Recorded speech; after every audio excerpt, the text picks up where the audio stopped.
The drought in Burkina Faso had entered its third year, a relentless scourge that had turned the land into a parched wasteland.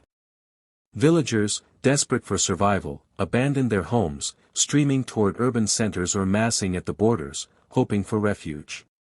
In Ouagadougou, the capital, water protests had escalated into a full-blown political crisis, threatening to topple the government of President Ibrahim Traoré. The air was thick with tension, and whispers of foreign interference grew louder. French and American intelligence agencies, sensing opportunity in the chaos, were quietly orchestrating an operation codenamed Water Coup to overthrow Traoré. Yet, unbeknownst to them, Traoré was nurturing a clandestine project, a bold, transformative vision called Blue Belt, developed with a team of engineers trained in China. This was no mere survival tactic, it was a gambit to reshape the future of Burkina Faso and, potentially, the entire region. In Ouagadougou's main square, thousands of citizens gathered, their empty water containers clanging in a rhythmic chant, "We want water." For 3 years, rainfall had been scarce, a cruel absence that left lakes dry and rivers reduced to feeble trickles. From the presidential palace, Traoré stood at a window, his face a mask of stoic resolve, though his mind churned with the weight of the crisis. Beside him, Defense Minister Ouadraogo delivered a grim report. "Mr. President, the situation worsens daily. 5 cities in the northern regions are deserted. People are flooding the capital or crowding the Mali border." Traoré's eyes narrowed. "And Mali?" he asked. Ouadraogo sighed. "They're better off, thanks to the Niger River, but they've sealed their borders. No refugees are being accepted." Traoré nodded, his gaze drifting to the crowd below. "The French?" he pressed. Ouadraogo's voice tightened. "Aqua Global has raised water prices again. A liter of clean water now costs more than a liter of gasoline, and they're demanding foreign currency." Traoré's jaw clenched, his voice low but seething. "They're not selling water. They're buying our sovereignty." With every drop, they tightened their grip. The door opened, and Communication Minister Ouagadougou entered, his face drawn. "Mr. President, the international press is besieging us, CNN, BBC, France 24. They're broadcasting stories of government failure and an imminent humanitarian disaster." Intelligence Chief Sankara followed, adding, "The opposition is amplifying this through foreign channels." Former Foreign Minister Kabore held a press conference in France, calling for international support to overthrow you. Traoré turned to a map on his desk, its once vibrant blue rivers and lakes now shaded in desolate brown. "They expect us to let our people die of thirst, then borrow billions to buy their water," he said, his voice steady but laced with fury. "Sudan, Egypt, Libya. Now us. This isn't chance. It's a strategy." At that moment, his assistant interrupted. "Mr. President, Dr. Zeta is here. He insists on meeting you urgently. He mentioned Blue Belt." The room fell silent, the name sparking a ripple of surprise. Blue Belt was Traoré's most closely guarded secret, known only to a trusted few. "Let him in," Traoré ordered. Dr. Adama Zeta, a determined engineer in his 30s, entered with a leather bag, his eyes alight with purpose. "Mr. President, 2 years ago, you thought this project was impossible. Today, I bring you the first test results." He opened his tablet, revealing a 3D model of the subsurface beneath the Sahara. "Here, at a depth of 400 meters, lies an ancient water basin from the last ice age. Our geological estimates suggest it holds 500 billion cubic meters of water." Traoré leaned forward, his skepticism warring with hope. "If this is true," he said, "this could supply Burkina Faso for a century." Zeta nodded. "Not just Burkina Faso, Mr. President. All of West Africa." That night, in a signal-proof chamber deep beneath the palace, Traoré convened his inner circle, Dr. Zeta, Sankara, Ouadraogo, and Economy Minister Dio. Maps and reports from Zeta were spread across the table, illuminated by the soft glow of a projector. Zeta pointed to a geological cross-section. Extracting this reservoir is feasible. I worked on a similar project in China, though their basin was shallower. The technology is proven. Dio, ever the pragmatist, asked, "What's the cost?" Zeta replied, $2 billion for the first phase. 5 to 6 billion for the full project. Dio shook his head. Our budget can't handle that.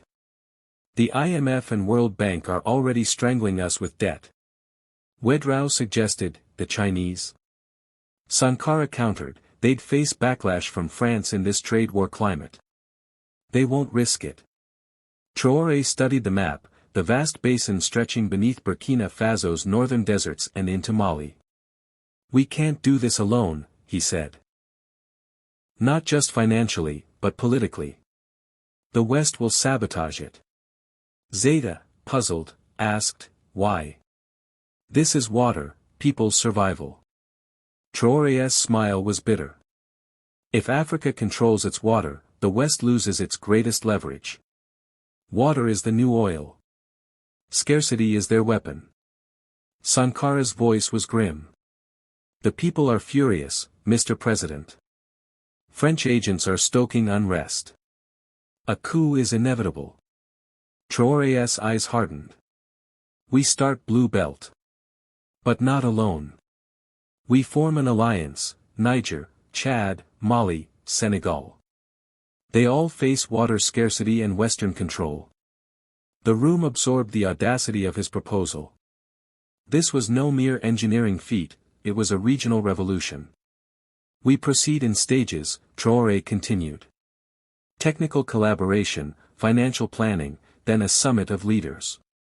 Meanwhile, we offer short-term relief to give our people hope. The meeting stretched into the night, laying the foundation for Blue Belt. In Paris, at the French Foreign Ministry, Africa Desk Chief Philippe Dubois reviewed intelligence from Burkina Faso. His assistant handed him a tablet. A long meeting occurred beneath the palace last night.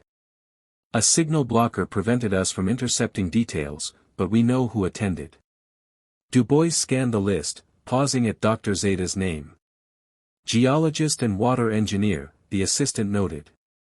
Studied in Shanghai, worked on China's Gobi Desert water projects. Dubois's expression darkened. The Nubian aquifer. Is Traoré targeting that basin? The assistant nodded. It extends into Burkina Faso. Dubois grabbed his phone. Get me the foreign minister. Now. Within an hour, a high-level meeting convened. Around the table sat the foreign minister, the DGSSE director, Aqua Global's CEO Pierre Renaud, and an Africa Affairs advisor. Dubois laid out the stakes. If Traoré taps this basin, our influence in West Africa collapses. Aqua Global's water sales will plummet, and our uranium deals in Mali and Niger are at risk. The DGSSE director urged, we must accelerate the water coup. We plan to unite the opposition first, but we can't wait. The foreign minister hesitated. Direct intervention will draw global backlash. China and Russia will call it neocolonialism. Dubois leaned forward. We won't intervene directly. We'll back Kaboré, fuel a popular uprising, and deepen the water crisis.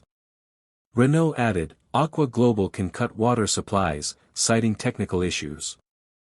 Dubois nodded. And the Blue Belt is a strategic threat. If Traoré succeeds, other African nations will follow. We target Zeta, buy him or neutralize him.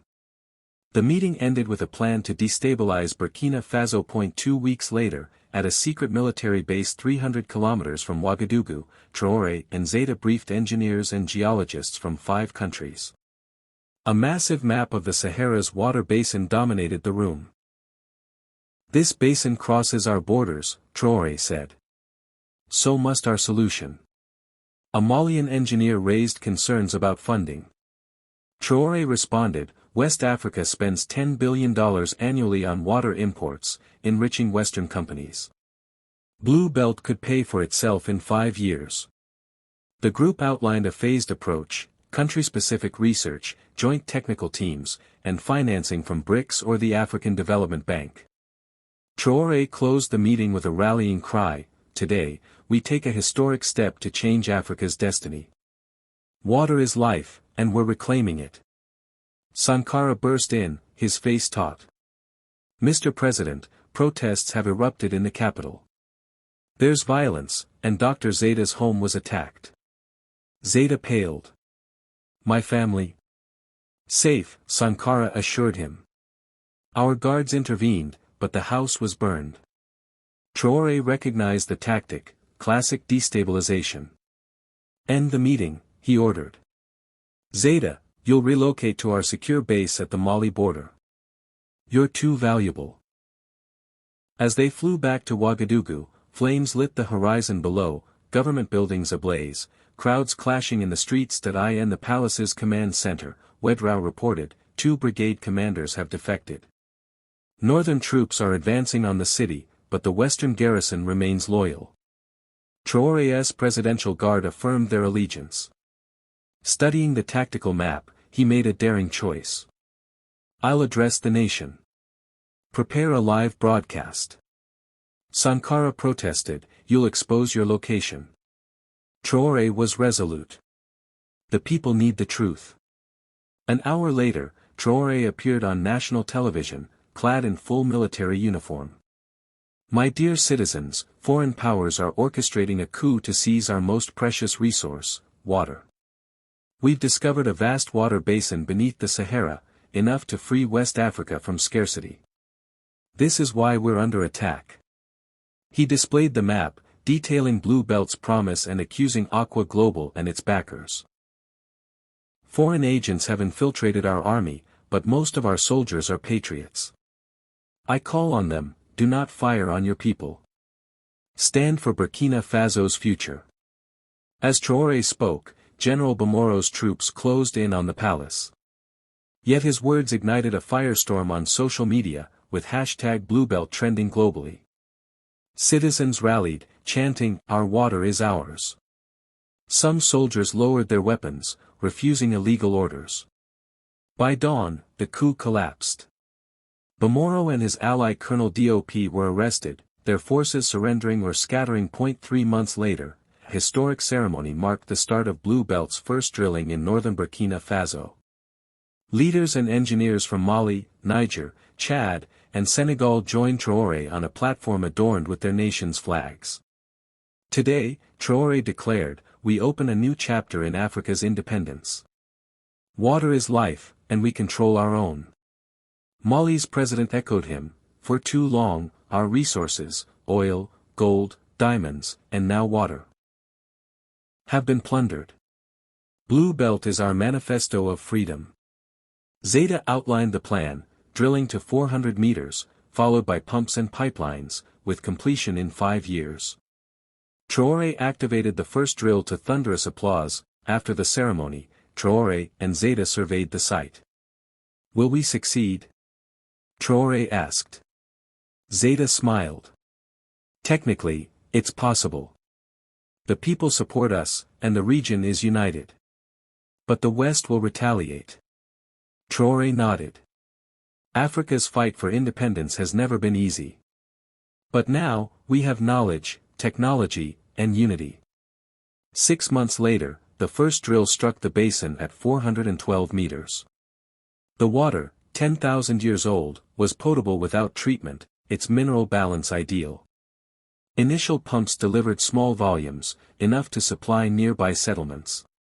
International media hailed Blue Belt as Africa's water revolution. The African Development Bank pledged $3 billion, and BRICS added $1 billion. Some European nations offered cautious support, but France and Aqua Global waged a covert war, delaying equipment and stoking unrest in Mali. In Ouagadougou, water scarcity eased as pipelines reached the capital. Traoré and Zaida visited a new distribution center, where people filled containers without queues. "This is why we fight," Traoré said, seeing relief on their faces. 2 years on, Blue Belt reshaped West Africa. The Sahara Water Alliance, Burkina Faso, Mali, Niger, Chad, and Senegal, expanded into economic, security, and technological cooperation. At a global water conference, Traoré declared, "Water must cease to be a weapon."